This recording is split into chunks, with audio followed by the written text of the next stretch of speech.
Hello and welcome to another video. This time we're going to be looking at user-defined graphics. Again, the only tools you'll be needing are the Nano text editor and the Easy80 assembler. So what do we mean by user-defined graphics? Well, every character we've been printing to our screen is made up of a very simple 8x8 pixel grid, such as the capital letter A seen here. But we can redefine any of those to be whatever we like, such as an alien. So the command we're going to be sending to create our own user-defined graphics is the VDU23 command. This is followed by an ID number of the user-defined graphic that we want to define, and then 8 bytes of data follow on. In our code, sometimes it's easier to write those 8 bytes in binary. Then we can get a visual representation of what our image might look like. So what numbers can we use? Well, numbers 128 up to 255 are normally used for user-defined graphics. If you use any numbers from 31 to 127, then you'll replace your current font. Numbers 0 to 31 can't be used because they're normally non-printing characters. So if we take a look at our code, we're building on from lesson 4 here. Don't forget to include the macros included file, because some of these we'll be using today. And one of the key things we're going to do to start with is actually set up the user-defined character. Again, we're going to send a chunk of data off to the VDP.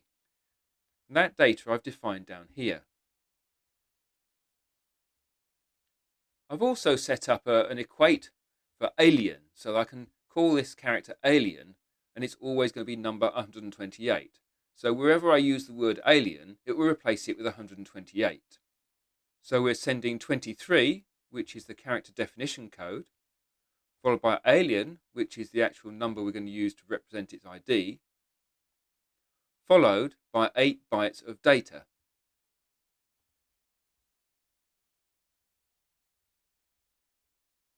Once we've prepared it, I'm going to set the screen mode to 8, which is 644/80 pixels. I'm going to set the color to bright red, and I'm going to tab to 5,10 position. I'll then load a register with alien and then send it onto the display. And like we had in lesson number 4, we're going to set some text on the screen as well. We're going to set the color, the background color, and its position. So now let's assemble our program on the Agon.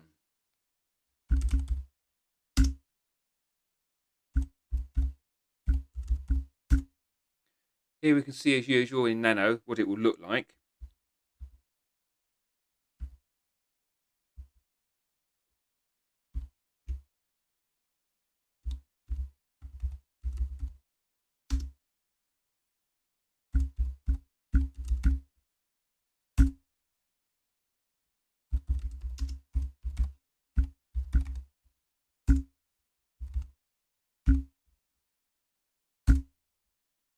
And there we are. We have a little red alien at a position on the screen we've defined, and we've got some blue text on a white background also printed. Hopefully you can now set up your own user-defined characters and use them in your own programs.